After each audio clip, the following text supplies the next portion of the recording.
So this morning we will continue our study that we have started since 3 days ago. So we will continue with the part. Okay. So what we are currently studying is domain-driven design. I'm writing this book called CADABA. So CADABA is cognitive architecture design for autonomous business agents. So what we do here is I have a couple of textbooks that I need to study to write this book, and domain-driven design is one of them. So I just want you guys to study with me. Please, if this is your first time on this channel, please kindly like and subscribe. Okay, so you can hear from us next time when we come up.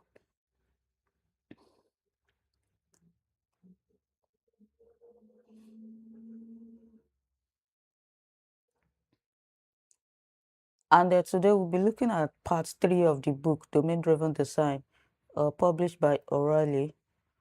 It's a very fantastic book anyway, okay. So we've done part 1 and part 2. So today we want to look at part 3. And of course,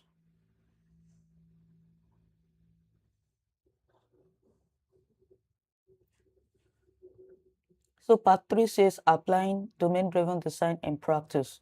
In part 1 we look at how you need to work with business experts, business owners to understand the business problem, because the business owners know the business problem best. So you need to gather requirement. So everything that was done in part 1 is requirement gathering from the business owners. And then in part 2, we look at architecture pattern. How do you design architecture based on the domain and the subdomain? And how do you design communication pattern?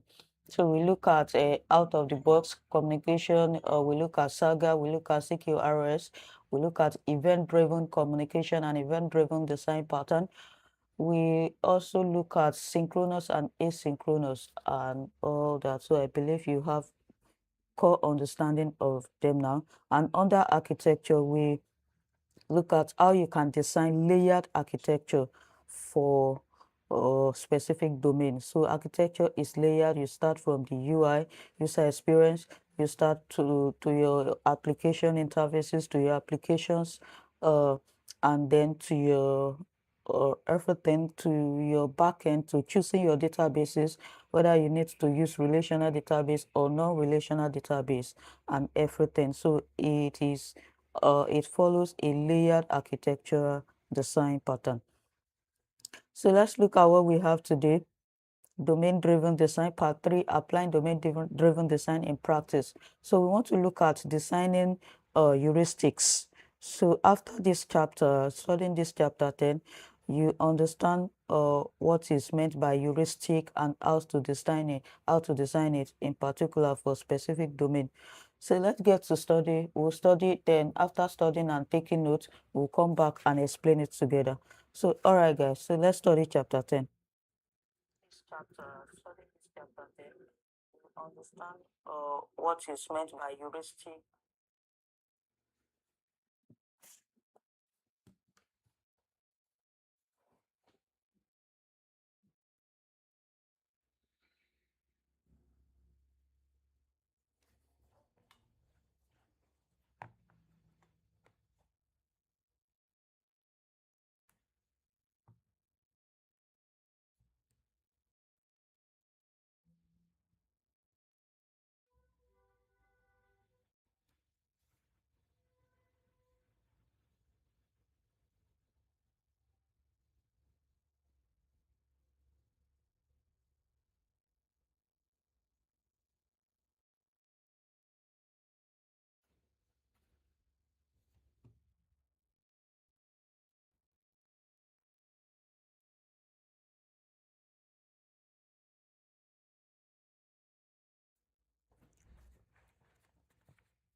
All right, guys, so let's summarize what we have learned in this chapter.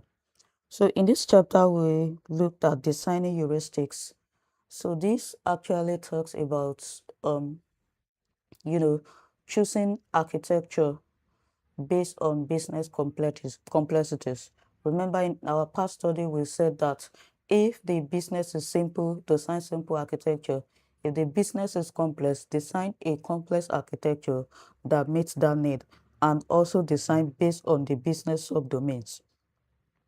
So what this chapter is telling us is that heuristic guide design but do not replace judgment. So heuristic does not replace critical thinking and evaluation. It does not replace, designing. Heuristic should not be intuition. You should not just think, okay, since this business look like it, let me look for this should work, this should work, layout architecture should work. Oh, if I use the script I use for business A for business B, it should work. No. So heuristic does not eliminate critical thinking and judgmental design. So we should take business complexity into consideration when we are designing application. So start on certain core domain with wider boundaries. Remember, we have a boundary context where we say every domain operates within a boundary, and if a domain will interact with another domain, it should interact via a contract. There should be a defined contract where they will interact from. So uncertain core domain with wider boundaries. So if a domain is uncertain, if a domain is unbounded, what you can do instead of operating within a predefined boundary, or instead of defining a boundary, a bounded context for it, is to enlarge the boundary. So it can be interconnected. So you can enlarge the boundary, you can enlarge the domain to other domain via a contract. So match business logic pattern to actual domain complexity. So all business logic should match to domain complexity. If you are using event source, make sure it match domain complexity. Let your transaction script match domain complexity. Let your testing, whether integration or unit testing, match domain complexity. Let the implementation pattern challenge the subdomain classification. So everything you want to implement, let it also align with the subdomain classification. Take every classification in the subdomain into consideration when you are designing. Then advanced architecture without business need creates accidental complexity. So do not advance the architecture when the business does not command it. So maybe because the business will expand in the next 5 years, you want to design an architecture for that expansion now. No, design based on what it is happening now. Then you can scale up. When the business expand, you can scale up. Then if it's come down, then you can also scale down. So we have vertical and horizontal scaling, so which allow for this capability. So this is how you can use design heuristic or heuristic pattern in your designing. So how does this apply to CADABA, agentic system design?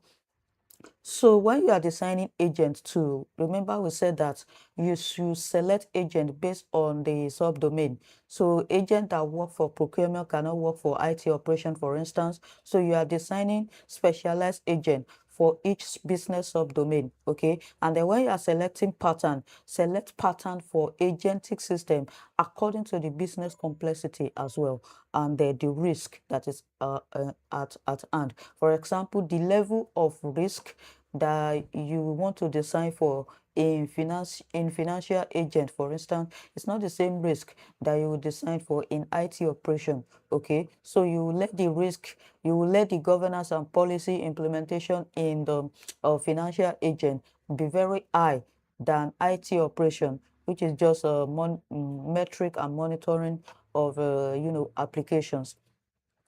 So CADABA should accept pattern according to business complexity and risk rather than declaring every capability agentic and event source. So it is not all capability that are agentic. Some are just ordinary workflow or that you can implement. You can build simple workflow, maybe logic app or Power Automate or Power App can solve most of the problem. So you don't need agent for that. And where you or where a business is simple and require a simple model, a simple agent, do not design complex agent. For example, you may need just one agent to solve a problem. If you design multi-agent system in that pattern, you'll be, optimizing cost, which is not the best thing for the business. So simple data injection, uh, if the data injection is simple, design simple transaction script. For agent configuration registry, use active record. For policy control autonomous workflow, for instance, use domain model. For regulated decision history, use event source domain model and CQRS. So this is how you can go about it. And when you are also designing for testing, do not design a general test for all agents, because why their specialization is different. So make sure you design unit testing for each agent. Test each agent individually. Then you can now start integration testing as well. Do unit testing for individual agents. For your modules, test your module, test your function. That's unit testing.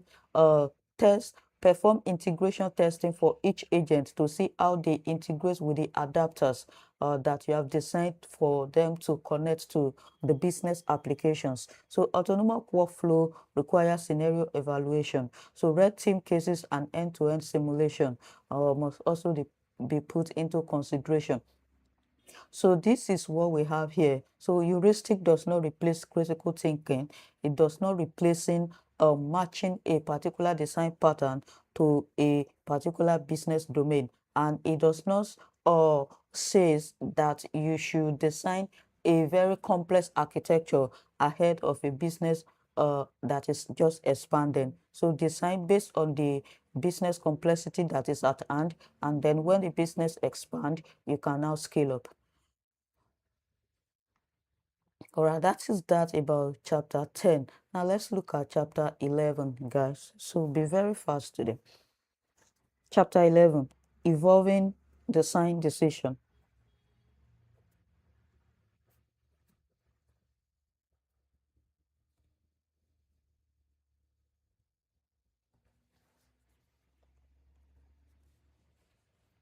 We are studying now.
All right, guys.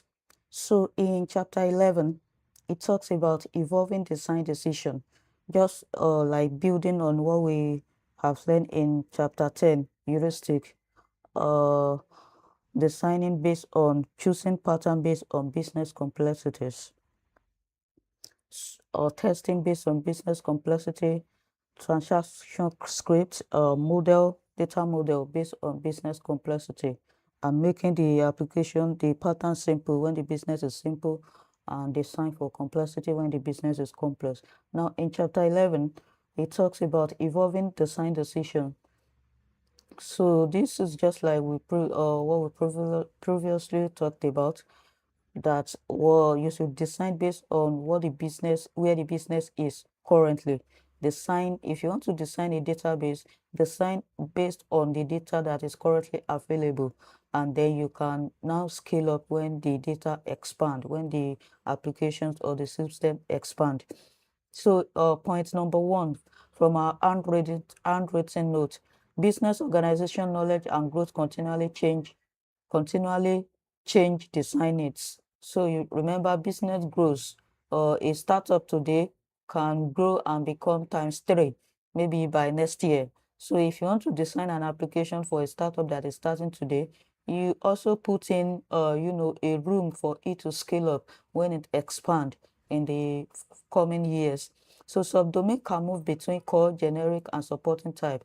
So as you design earlier, as we studied here, so look at this point here. Pattern can evolve progressively. You can move from transaction scripts to active record. You can move from active record to domain model. You can move from domain model to event source model, for instance. So you can move from those approach. So subdomain can change type. So look at this point here. Subdomains can also change type. For example, it can change from core to generic, which a formerly unique capability become commercially available. It can also change from generic to core. The organization builds a differential replacement.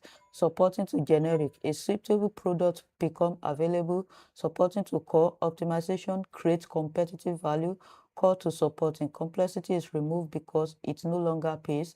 Generic to supporting, integrating a product cost more than a simple internal solution. So these are things that you should put into consideration.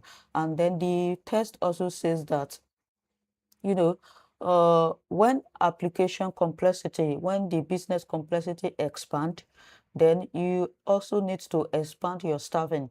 You need to expand your engineers, expand your developers, expand your support staff. For example, a support that has been supporting one application for the past 5 years, who has now known the in and out of the application, can be, moved permanently to become, a core staff that will be supporting that application continuously, because now they know how to use it. So increasing implementation pain signal and outdated model. So do not just increase implementation pain. Anything that you have to maintain continually, then it's becoming outdated. So that means you have to you have to update the model itself instead of just paying for implementation. So anything that you implement maybe beyond a year or to 3 years, then it's becoming outdated. You need to redesign it. Evolve pattern incrementally instead of making one large job. So do not just say, oh, because the business application, the business complexity has radically increased, you just want to jump from, maybe implementing one virtual machine skill set to like 10 virtual machine skill set. No. So evolve pattern incrementally. Make sure you evolve gradually as the business increase gradually. Do not wait till when everything is down, when the application is down, when the database is down, when nothing is flowing in the business before you design. No, make sure you notice every change at every step, and then scale as the business grow. Scale incrementally instead of radically. Reassess subdomain context and aggregate as CADABA grows. So also, when you are designing agents, how does this apply to agentic system design?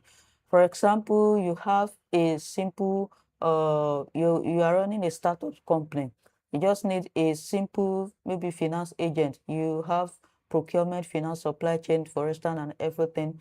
And then you know there are 5 agents that you can design for procurement, 5 agents for finance, 5 agents for supply chain. And then you want to deploy all of this at once when your business has not yet required it. No. So make sure you start with one simple agent. Then you can now increase to 2, to 3, to 4, to 5 as your business, as the business use case expand. So that is how you design. You design gradually. You can ship a single agent, pilot agent, let people in the industry, in the company test it. When they test it and it is good and it satisfies the requirement, then you can now increase to 2, to 3, to 4, to 5 when it is capable and stable.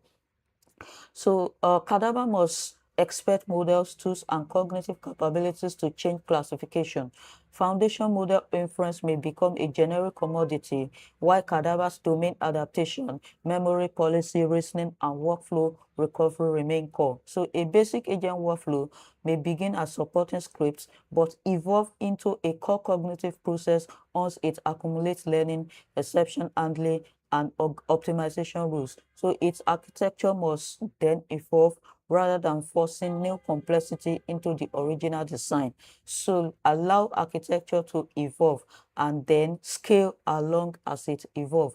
So CADABA should also monitor architectural pain through change lead time, duplicated policies, coordination requirement, exception rates, and failure caused by inconsistent agent system. So this is what we have learned in evolving design decision. So scale up as the business evolve. Do not just wait till all the business applications are failing. Do not wait till when the business is stagnant and nothing is flowing before you redesign. Design gradually, or increase design gradually, expand design gradually as the business evolve. So that is that about chapter 11. Now let's move to chapter 12. We'll study for like 5 minutes and then we'll come back to summarize.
All right, guys. So this chapter still talk about requirement gathering, which is event storming. Okay. So event storming is just like gathering all the stakeholders together and then brainstorming on the requirements. So I remember when I was working at Infineon Technology, we normally do this thing when we want to modernize a legacy application, or when we want to perform an application migration, or when we want to design an application from beginning. So that's when we normally do event storming. So according to this book, that is what this book also explains. So event storming can be done when you want to build application from scratch, when you want to modernize legacy application, when you want to build, a data engineering, data platform from beginning. So it can be done when you want to build a platform, data platform, build application from scratch, or modernize a legacy application. So this book identified 10 event storming steps. So what are the steps of performing event storming as a software developer? Remember, event storming is not only for software developers, it is for everyone in the business. Okay, so it is for everybody. The business developers are there, engineers are there, operational teams are there, business experts are there, security teams are there, networking teams are there. All the organization, all the stakeholders must be present. So we have unstructured exploration. So this is where participant independently separates past tense domain event without initially worrying about order or duplication. So they separate past domain from the current domain. And then we have timeline. So events are organized into a successful path and alternative or failure path here. And then we have pain points. This is where you gather bottleneck, missing knowledge, manual work, inefficiency, are marked explicitly. So you can get pain points. You can ask the business owners, those who are the owner of that business, what is their pain points. Then when you can transform the pain points to, a solution that application can solve. Then pivotal events. So important changes in business phase or context are identified here. We have commands where imperative actions that produce event are added. We have policies, which is event to command automation rules, and their decision criteria are modeled here. We have read models. Information actors need before deciding to issue a command is identified. We have external system outside the explore domain that trigger command or receive event are added. We have aggregates where related command and events are organized around consistency boundaries. We also have bounded context where related aggregates and policies are grouped into candidate model boundaries. So these are the 10 steps of performing event storming, and then you can apply this in your next architecture design or application development. So the process can be adapted. So a broad session may first discover the entire domain, followed by detailed session, and then use event storming for complex or uncertain process. So you should use this. You don't need event storming for all application that you are developing. If you are developing a simple application, maybe that composed of 2 to 3 engineers or so, you can do daily stand-up instead of event storming. Event storming can be 1 or 2 times a week, and it should be done when you are designing complex or uncertain business process, where you gather all the domain experts together, all the business experts, all the business owners, and then all the engineers and the developers and the security engineers are also present. So it is useful for developing a ubiquitous language, discovering requirements, recovering legacy knowledge, onboarding team members, and improving operations. So you should perform event storming when you want to discover requirement, when you want to gather requirements, where all the domain experts will be present and all the specialized engineers and developers will be present. You can perform event storming for that. And then when you want to recover legacy knowledge, as I have said, when you want to redevelop legacy application, perform event storming. When you want to onboard team members, perform event storming. When you want to introduce all the team members to the problem that they want to solve, to the development process, you can perform event storming. When you want to also improve operation, you can also perform event storming. So do not force it onto trivial workflows. A simple sequential process with no meaningful rule may not justify the workshop. So facilitation matters. So you need a software or software architect that will facilitate everything and notice every interaction, include quieter participant, monitor group energy, ask questions, and record conflict without suppressing them. So monitor the group energy, monitor the energy of everyone present in the room, monitor the interaction of the business owners. Also note how they answer questions when you ask them questions.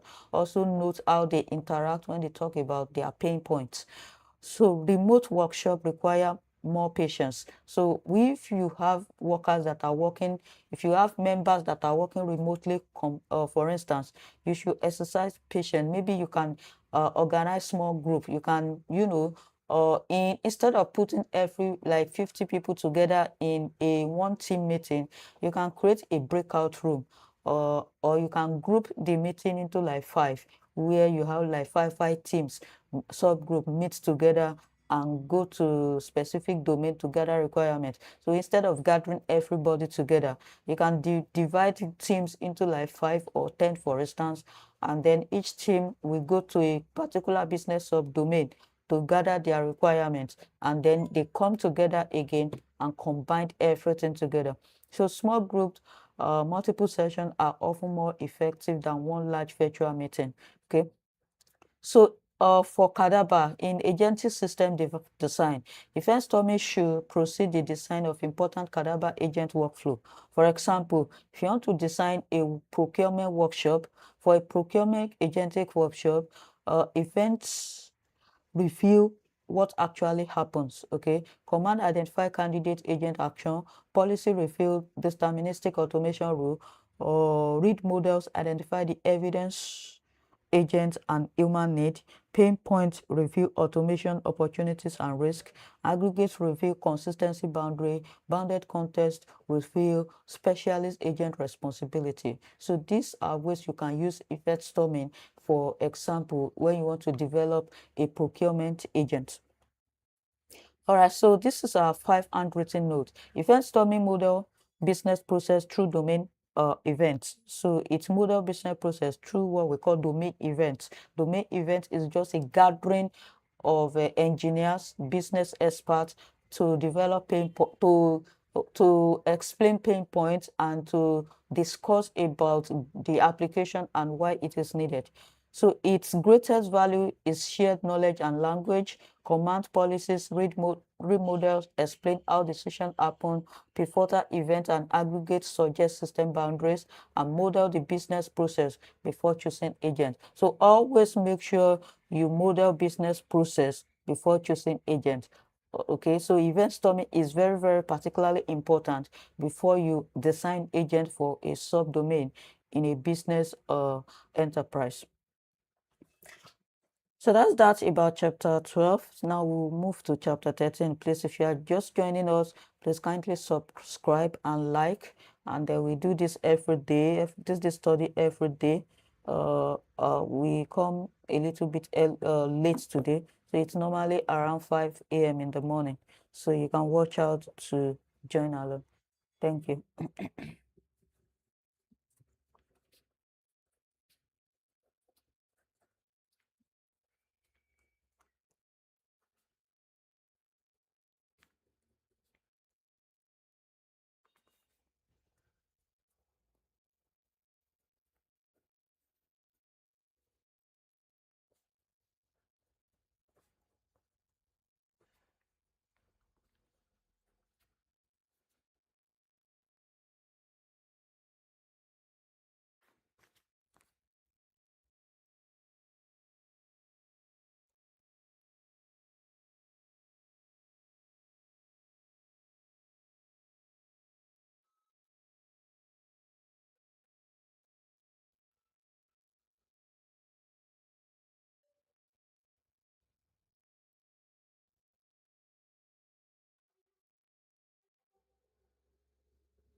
All right, so in chapter 13 says domain-driven design in real world. So how do you perform domain-driven design in real life?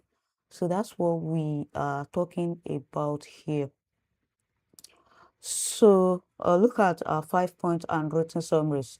DDD works in brownfield system and it's not all or nothing. So DDD is not the, you know, it is not all or nothing. It means that it is not all that is required for you to develop an application, and it is also nothing that you can do without. Okay, so you cannot do without it, and then it does not finalize the development or the success of your application or system design. Okay, so that is what it means by that. And then it went through all the reason why you should adopt domain-driven designs in your architectural, in your application development, and then when it is necessary.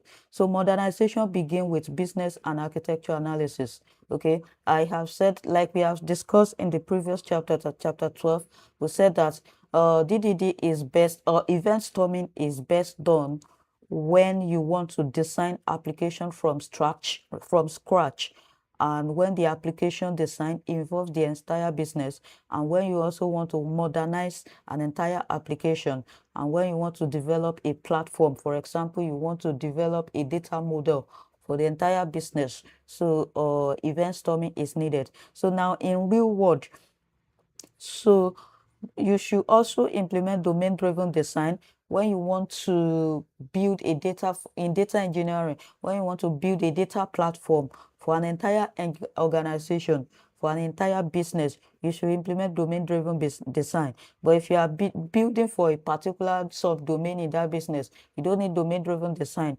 You don't need to gather all the domain experts. No, you need just that subdomain that you are building for.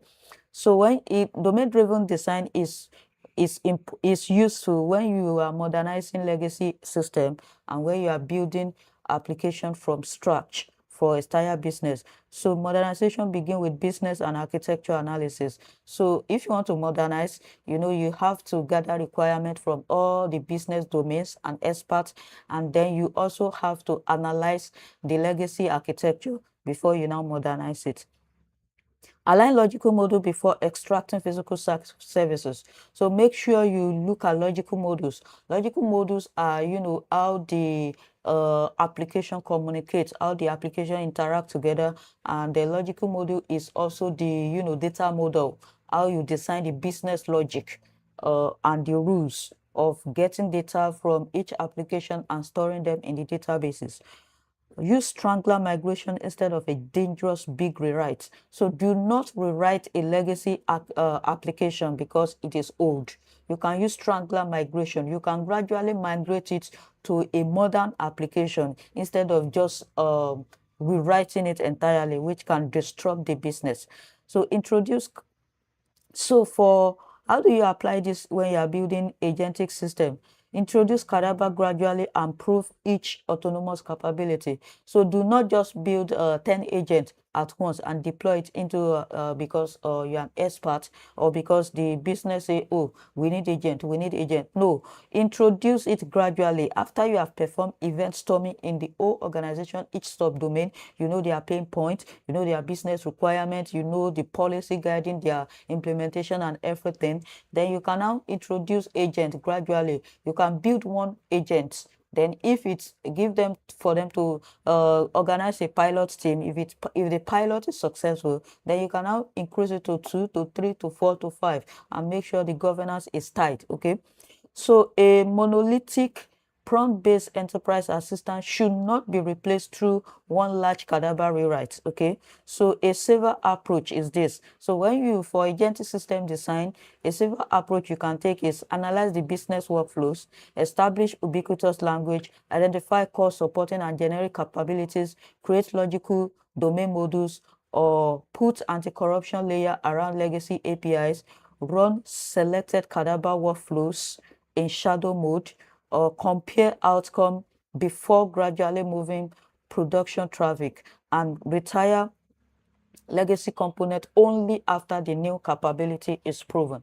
So this is the method that you can implement. When you want to apply domain-driven design into a agentic system design, for instance. So chapter 5 is just like a summary of part 3, domain-driven design in real life, how to put what you have learned, event storming, business requirement gathering, interaction, communication pattern, architecture pattern, how you can apply them in real life when you are modernizing application and where you are